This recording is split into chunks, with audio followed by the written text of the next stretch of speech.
साधु और वेश्या। किसी समय की बात है।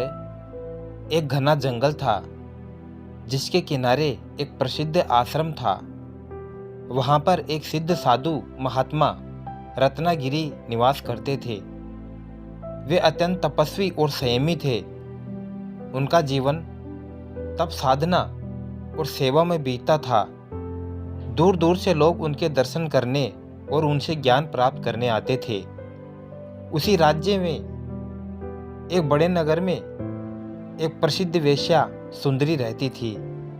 उसकी सुंदरता और नृत्य कला की चर्चा पूरे नगर में थी। अमीर व्यापारी, सैनिक और कवि सुंदरी की एक झलक पाने के लिए लालायित रहते थे। वैसे तो सुंदरी के पास धन, वैभव और विलासिता की कोई कमी नहीं थी, लेकिन वह अंदर से एक अजीब से खालीपन का अनुभव करती थी। एक दिन सुंदरी के मन में अचानक एक अजीब सी बेचैनी होने लगी। सुंदरी को महसूस हुआ कि उसकी सुंदरता और धन दौलत उसे सच्चा सुख नहीं दे पा रहे हैं। उसका मन अशांत रहने लगा। उसे यह एहसास हुआ कि उसके जीवन में कोई गहरी कमी है। वह सच्चे प्रेम और शांति की तलाश में थी। एक दिन एक वृद्ध संत उसके दरवाजे पर भिक्षा मांगने आए। सुंदरी ने उन्हें भोजन और वस्त्र प्रदान किए। संत ने उसके चेहरे पर एक अजीब सा दुख देखा और पूछा, बेटी, तू इतनी वैभवशाली होते हुए भी इतनी उदास क्यों है? तो सुंदरी ने अपनी भावनाएं प्रकट की और कहा कि बाबा, मेरे पास सब कुछ है लेकिन सुकून नहीं। क्या आप बता सकते हैं कि मैं सच्चा सुख कहाँ पा सकती हूँ? संत ने मुस्कुराकर कहा, सच्चा सुख केवल आत्मज्ञान और भक्ति में है। तू ऐसा कर, जंगल के किनारे एक महान साधु रत्नागिरी रहते हैं। यदि तू सच में सत्य की खोज में है तो उनके पास जा। सुंदरी ने निर्णय लिया कि वह साधु रत्नागिरी से मिलने जाएगी। अगले दिन सुंदरी ने अपने सुंदर वस्त्र त्याग दिए और साधारण वस्त्र धारण कर लिए। वह अकेली ही जंगल की ओर चल पड़ी। मार्ग कठिन था, लेकिन उसका संकल्प अडिग था। जंगल में कई बाधाएं आई। जंगली जानवरों का भय, कांटे और झाड़ियां, भूख और प्यास, लेकिन वह आगे बढ़ती रही। अंत में वह आश्रम पहुंची। सुंदरी ने आश्रम के द्वार पर पहुंचकर साधु रत्नागिरी को प्रणाम किया। तो साधु ने उसकी ओर देखा, लेकिन कोई प्रतिक्रिया नहीं दी।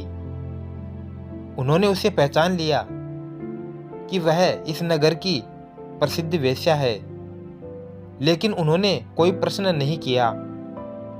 सुंदरी ने झिझकते हुए कहा, गुरुदेव, मैं सच्चे सुख की तलाश में यहाँ आई हूँ। कृपया आप मेरा मार्गदर्शन करें।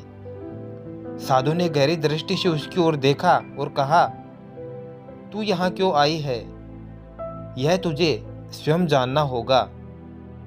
और यदि तू सच में सत्य की खोज में है तो आश्रम में रह सकती है, लेकिन याद रखना, यहाँ मोह माया के लिए कोई स्थान नहीं है। अब सुंदरी ने आश्रम में रहना शुरू कर दिया। उसे कठिन तपस्या और सेवा के कार्य सौंपे गए। उसे भोजन पकाना, सफाई करना और ध्यान करना सिखाया गया। पहले तो यह सब उसके लिए कठिन था, लेकिन धीरे धीरे उसने अपने भीतर एक अजीब सी शांति का अनुभव करना शुरू कर दिया। कुछ महीनों बाद वह पूरी तरह से बदल गई। अब उसमें अहंकार नहीं था, मोह माया की कोई लालसा नहीं थी। उसके चेहरे पर एक दिव्य तेज आ गया था। जब नगर के लोगों को यह पता चला कि सुंदरी अब साधु बन गई है, तो उन्होंने उसका उपहास उड़ाया और वे आश्रम में आकर साधु रत्नागिरी से बोले, गुरुदेव, आप एक वेश्या को अपने आश्रम में क्यों रख रहे हैं? यह तो पवित्र स्थान है। इसका अपमान न करें, साधु ने मुस्कुराकर कहा। क्या एक नदी गंदगी को साफ नहीं कर सकती? क्या सूर्य की किरणें अंधकार को दूर नहीं कर सकती?